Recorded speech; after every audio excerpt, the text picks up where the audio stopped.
வந்து இப்போதான் ஜலவிஹார் போயிட்டு நல்லா வாட்டரை விளையாடிட்டு வர வழியில் இந்த அம்பேத்கர் சிலையை பார்த்தோம். அதனால போட்டோ எடுக்கலாம்னு வந்தோம். அப்பா மதிப்புக்குரிய அம்பேத்கர் அவர்கள். சரியா?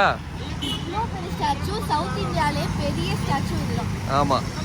ஸோ ஹாசனா பாத்தியா எவ்வளோ பிரம்மாண்டமா இருக்கு?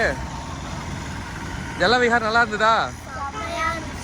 செம்மையா இருந்ததா? சரி, ஓகே. வா பாரு, இப்போ ஜூம் போறேன். அம்பேத்கர் எப்படி பிரம்மாண்டமா இருக்காரு பாரு. அவரோட விரல்ல வந்து ஒரு புறா உட்காந்துருக்கு. வாவ். சட்ட திட்டங்களை எழுதி நாட்டு மக்களுக்காக கொடுத்த மாபெரும் தலைவர். கான்ஸ்டிடியூஷன் எழுதினது. ஆமா, மாபெரும் புரட்சிகளை செய்தவர். இங்க பாருங்க, ரெண்டு பேரும் இங்க பாருங்க. ஓகே, நானும் பாய் சொல்லிடுறேன். பாய். 2024 ஹைதராபாத்.